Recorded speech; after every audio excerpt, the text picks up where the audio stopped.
guidance in here. For 2025, I've had a lot of guitarists getting in touch with me telling me that this is the year that they'd really like to take their playing to the next level. And some have even mentioned to me that they'd like to start practicing up to 8 hours a day or even more.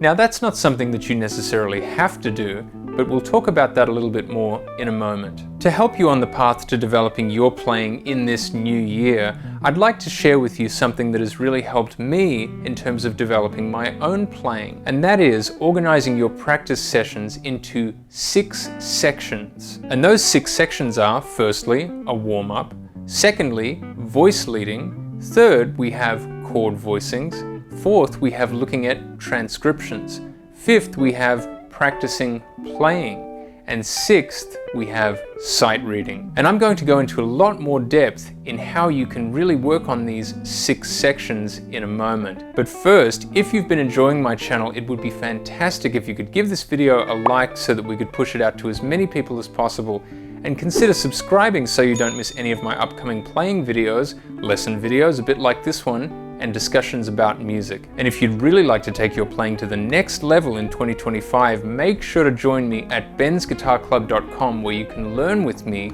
with my mini lessons, masterclasses, and bundle packages, including the BGC bundle, which features all of my mini lessons and masterclasses in one package.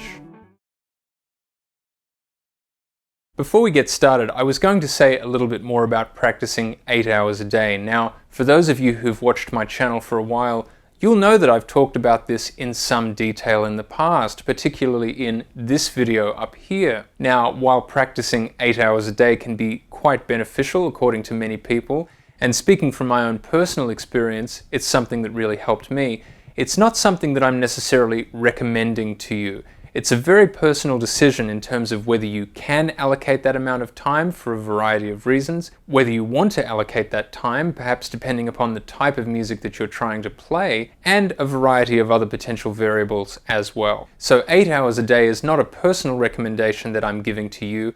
It's just something that I did in my life in the past, and something that musicians talk about from time to time. Find the right amount of time that works for you in terms of your daily practice.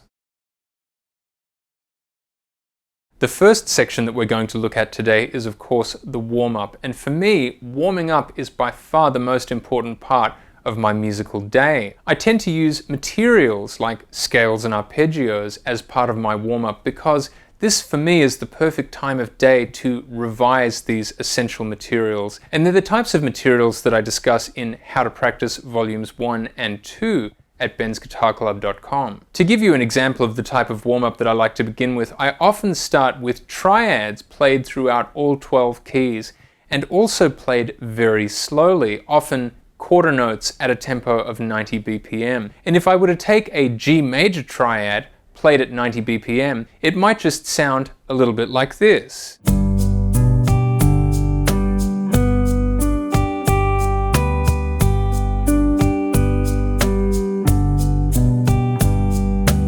From there on, I often take these arpeggios through the whole span of the guitar neck and subsequently through a total of 12 keys. You could take this same approach to warming up and apply it to a scale of your choice. For example, you could take the C major scale,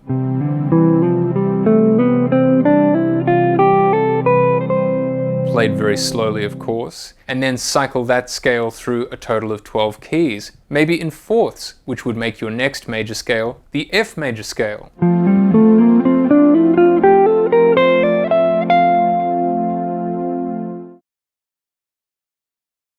After warming up, we move to section 2 of our practice routine in a given day, and that is voice leading. I like to take the materials that I used during my warm-up, for example scales and arpeggios, and try voice leading some of these materials through chord changes. This could be something as simple as a 2-5-1, it could be a standard tune, or it could be giant steps, which I suppose technically is a standard tune, but is a little different to most. For example, utilizing arpeggios for voice leading, here's a 2-5-1 arpeggio voice leading exercise that you'll hear in How to Practice Volume 2.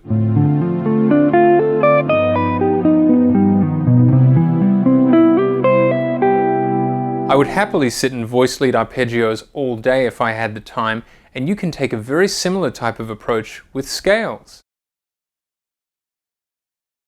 So far we've talked a lot about a single note approach on guitar, but let's face it, the guitar is a chordal instrument. So section 3 of our practice routine is chord voicings. It's always really helpful to practice chord voicings and subsequently accompanying or comping through a set of chord changes to really solidify your knowledge of these chords. You can take it back to some of the most basic yet incredibly important chord voicings like drop voicings, which I discuss extensively in my recent video about drop voicings. Why not try the chord C major 7 voiced as drop 2 voicings a little bit like this.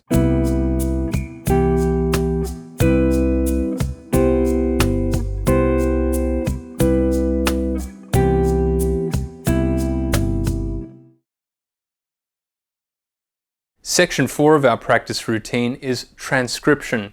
Transcription is essential because it helps you get out of your own musical mind and into someone else's musical mind, which can be incredibly enlightening in terms of discovering new approaches, particularly when you're trying to work out how to solo over chord changes. For me, transcription begins with actually learning the solo on the guitar neck, and subsequently, the actual transcribing part of the process comes second. I've found it beneficial to actually transcribe the solo to a page purely for reference. Investigating someone else's approach to music is a vital part of developing your own.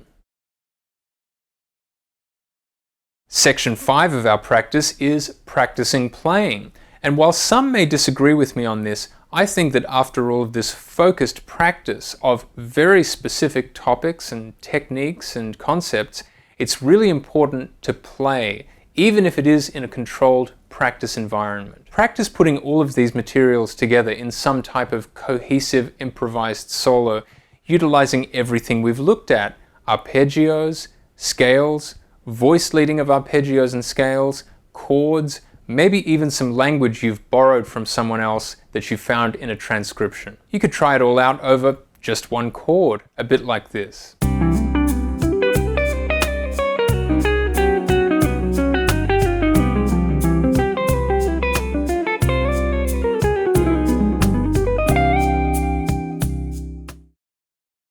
And finally, section 6, sight reading. Being able to read music on guitar has undoubtedly opened me up to a world of music that I otherwise would not have explored. And it also happens to be a great skill to cultivate if you're aiming to become a working musician, where you'll be thrown into a variety of scenarios where you will probably have to read some music. If you'd like to learn a little bit more about my views on sight reading, make sure to watch this video up here.